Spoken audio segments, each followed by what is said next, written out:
as you can see, I got the car jacked up. Going to check out some parts underneath and figure out where my squeak's coming from, because as of yesterday it got way worse. So I'm not sure if something needs to be undercoated again or tightened. And then these are coming out tomorrow, because I've been told this is probably most of my problem. So we're putting the factory ones back in tomorrow to see how it works and see if that gets rid of the small clunk. But right now I want to worry about the squeak. The reason I'm not switching these out today is because I have lost one of the factory ones. I misplaced it. I do have one, but I don't have both. So I've ordered one. It'll be here in the morning. So we're going to swap that out tomorrow. And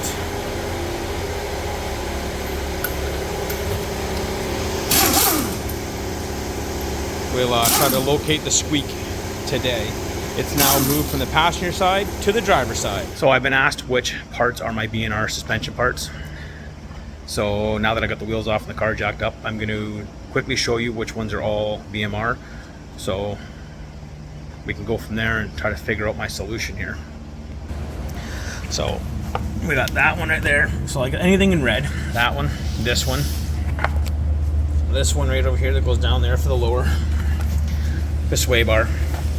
This is also BMR. And I have these, which are being swapped back out to the factory. Hopefully that'll get rid of my clunk. Don't think it's gonna get rid of my squeak, but as well as I have this one, which is black. So this, that, this, and this is all BMR. And then, as you can see, H&R springs. Everything is tight.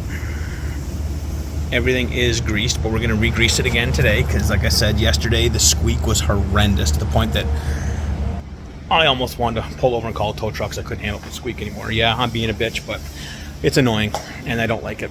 The clunk I can deal with because you don't hear it when the radio's on or if I'm giving it fast, but with the squeak, it's a constant and it drives me freaking nuts. Sounds like a bucket of bolts.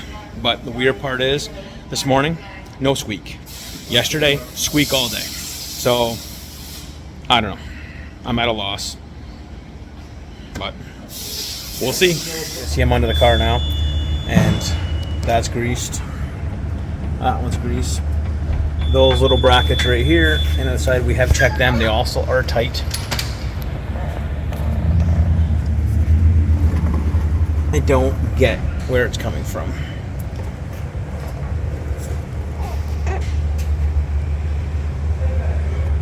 And yes, lower car problems. I have hit the pumpkin.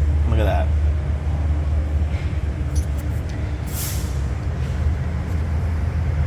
These ones don't look to be greasable. So that could be part of the squeak because they don't look greasable at all. I don't see any grease nipples. I can't see the top one. If I can see it on this side. Now, something interesting that I've just discovered. The upper part of my rear end suspension has hit my frame at some point. Small dent, scratch. I don't know how that could have ever hit that. Like, how do you design a part that can hit the frame when it's meant to be there? And the driver's side, this is the passenger side. The driver's side, again, excuse the noise, we're also working at my shop right now. The driver's side, when I first put this one in, kept hitting on the bolt right here. So as you can see, I ground the bolt down a little bit so this would have clearance. So that was an issue. But the weird part is, this side doesn't hit the frame, it only hit the bolt. Now the bolt's ground down, I don't hit this anymore. But the passenger side doesn't have all of this and yet actually hits the frame. What the hell? How is that possible? How do you design a part that doesn't fit and that actually hits your frame? You're supposed to be the big performance company in the world of suspension. You're BMR. How on earth are you building parts that hit the frame of the vehicle when being used in the proper application? Like, I'm really starting to believe that when I spent the money I spent on all this BMR suspension and had it put in, like we put it in, but then I had a performance shop not tune it, but you know, align it and all that other stuff to make sure I did it right, make sure it was all done right, in the right dimensions and everything else for my alignment to make sure everything fit properly. And then find out that it's literally hitting my frame. So maybe that's the fucking noise I'm hearing? I don't know. Anybody else ever see that problem on the actual suspension parts that you've put in bouncing off your frame? What the hell?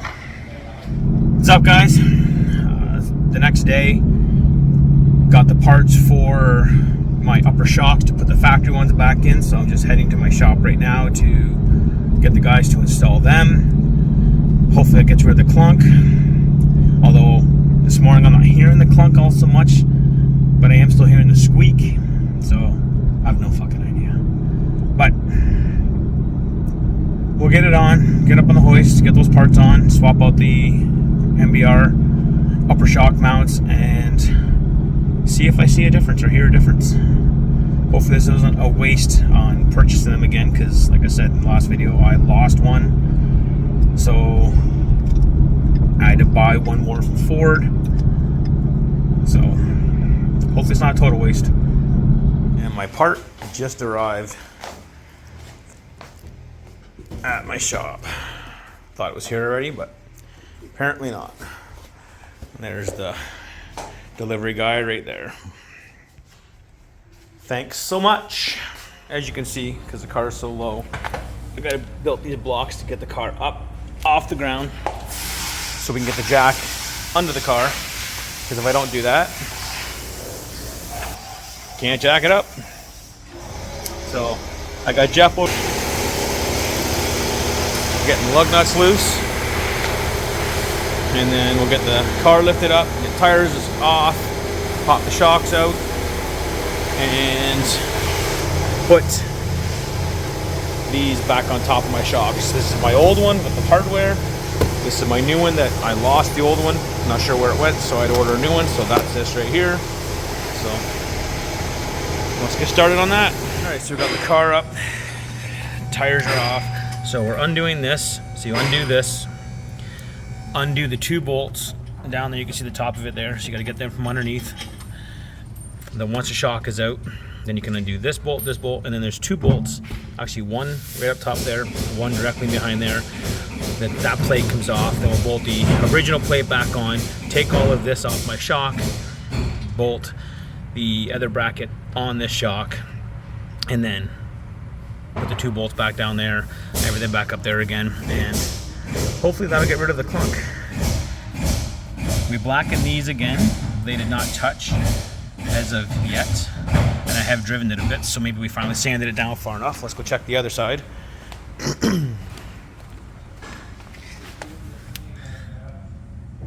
Doesn't look like it's touched. So, because it was a dent and scratch right there from this bracket here, so maybe we sanded everything down far enough that it is actually finally missing. So Taylor's trying to get the bottom bolts of my shocks undone. Sounds like he's gonna poop himself. I haven't gone today. Well, keep pulling like that, and there's a good chance you will be.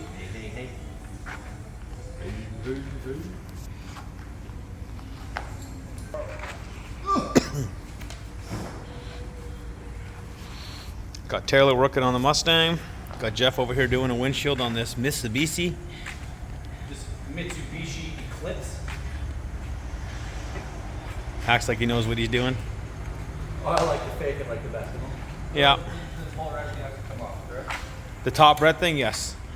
That thing right there, that's got to come off. That you like to party. That you don't like to party. Yeah, you have multiple times whenever I say how much weed you smoke that I don't like to party because I don't smoke it. I have never once said party. I feel like you have. Has he not? No. I feel like you have all this. Yeah, I feel like you have. You don't like to have fun. I like to have lots of fun. I just don't need to get high to do it. Yeah, I think you should. Nah. Jeff can't function without weed. But whatever. Not me. We're getting the top of the shock bolt out. Maybe. It's coming. There you go. And the shock's slowly rising up there. So it should come right out now. I just have to take the bottom ones out. Oh, you haven't got the bottom ones out yet? I just have them loosened. Oh, gotcha. They should just...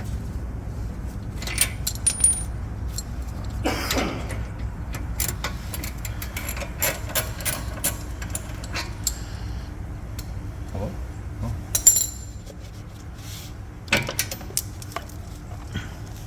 Don't roll down the hill. So that bolt, or spacer, rolled all right to my drain and almost went down it. That would have sucked. Ugh. So those are them. There's two? Yeah. Huh? Yeah. How in the... Do you have to take this off? You do. That's been off. I hope not, because that's my fuel line. That's been off before. Yeah, that's the hose that your fuel filter into your tank. So don't screw with that too much. So here's the shock.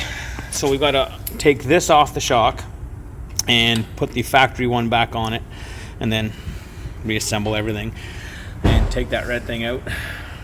To get the top bolt out, you got to somehow move my fuel. I'm assuming this is the fuel filler hose, which goes right there and down and up in there. So yeah, Loosen it. that's quite small. So yeah, you got to loosen. There's a bolt up here.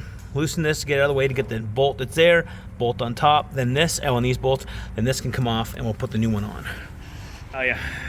Once we're done all this, and this doesn't fix my issue, I'd be really fucking annoyed. So I pray this is it. I pray this fixes it, because I don't know what else to do other than sell the car and buy another one and start all over. We may have messed up a tad bit. So this bolt needs to come out right now to be able to drop this down, which is my fuel line. But we've ground this one down so much to have clearance from this. So it's there's not much left to grab onto, but we'll make it work. I think the bolts are a little tight. Watch, I'll pick up the car. What the fuck? You want to find it a little tight?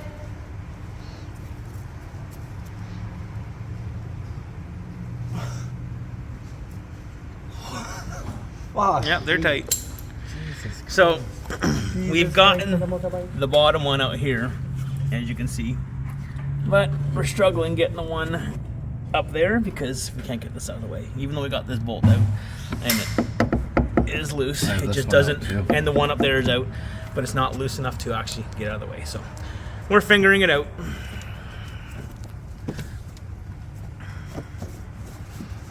Any other?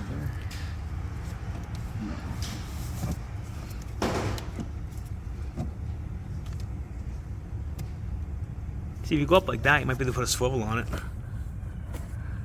There you go.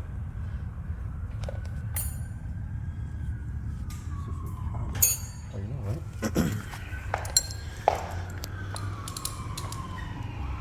They're coming after you.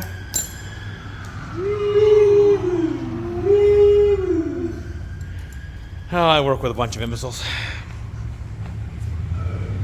All right, as you can see, we just pulled the line down. So now we can access it, because even with the swivel, we still couldn't get on there. So we just gave it a little bit of a pull, and it's out of the way, it's clear. Some tough love. Yeah, now we'll get that top bolt undone, and then somehow manhandle these frickin' things that are put in there with an impact or something, and we'll get them out. Guarantee with And an then impact. we'll take this off the shock, put the factory one back on it, reassemble this side, and then on to the next. All right, put some muscle into it. There you go. I knew you could do it. As it slips and smashes your knuckles. Yeah, I'm not excited for that. So I got the camera out just in case.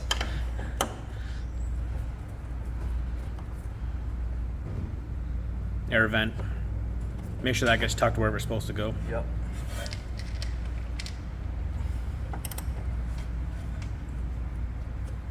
Stuff will kill you. Try to quit. Doesn't help working with Jeff. Not at all. What do you forget? Did you forget? It's actually got. Oh, that's intelligent. Could have been worse. Could have been all the way out, you know, an hour away and have to come back for parts. It's slowly going. Yep. I'm impressed. You didn't slip and smash your knuckles. I just about fucking took my pinky out. Oh. There you go.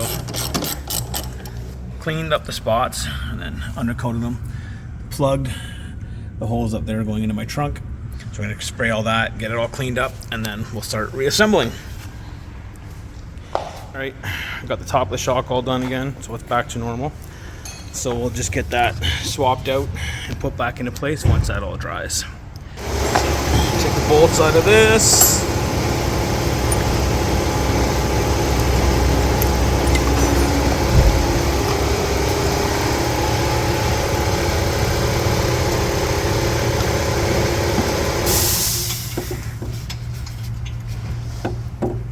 Set that there for a second. Hard to do this with one hand.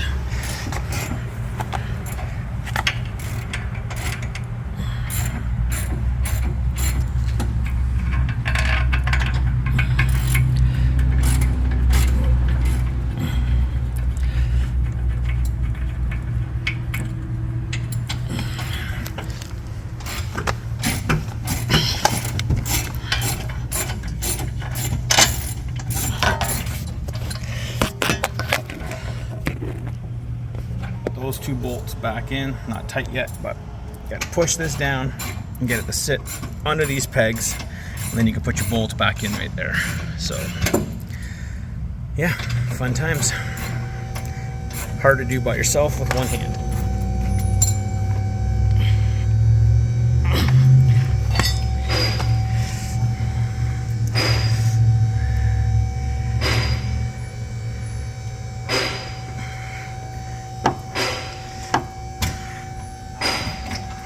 Go.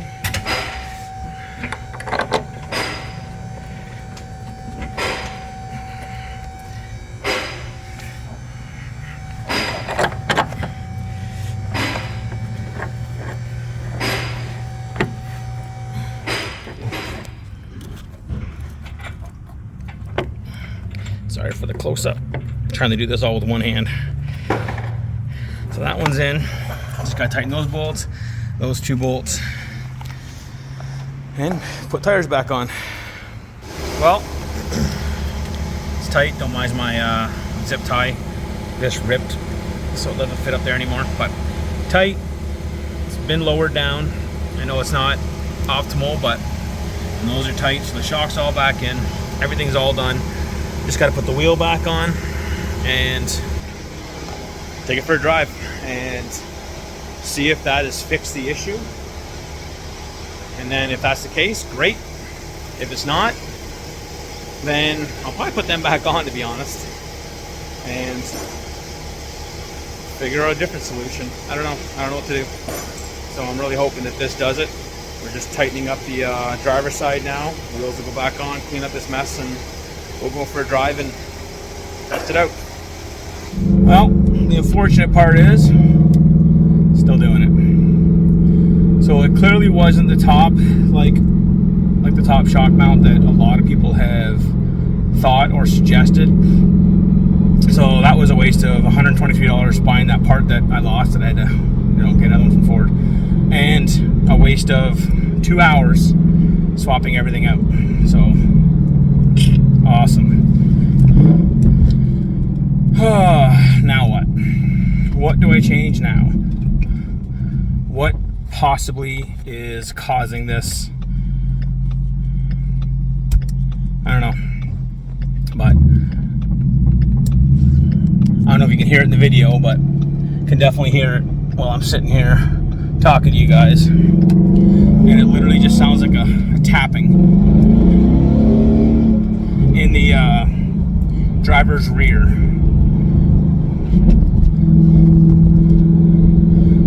Don't hear it when you're going, at a decent speed, but if you're just cruising around 40 kilometers an hour, not miles, or, under in a parking lot or just through town, you hear a tap, tap, tap, tap, and it was, weirdly enough, Last week it was in the driver's side, or sorry, passenger side. Now it's in the driver's side. I don't know why the noise has switched over, but when I'm going, right now I'm doing 80 kilometers an hour, 60 mile an hour. I don't hear nothing. Car rides fine, but as soon as I drop to 40 kilometers an hour, 20 mile an hour, you start hearing tap tap tap tap every bump I hit. So I don't know what else needs to be changed. The suggestions I got from everybody clearly wasn't it. Unfortunately, I was hoping it was.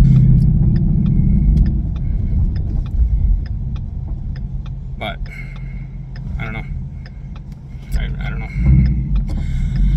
Like, subscribe, comment, give me your suggestions. You guys have now seen everything I've got in BMR.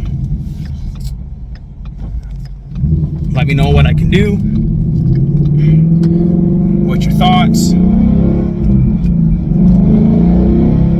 What I should change out? What I should buy, replace, put back factory. Only reason I switched to BMR anyway was just to get rid of the camber I had when I lowered the car 2 inches. I don't like camber, not my thing. So my wheels sit flat, no camber, car looks great.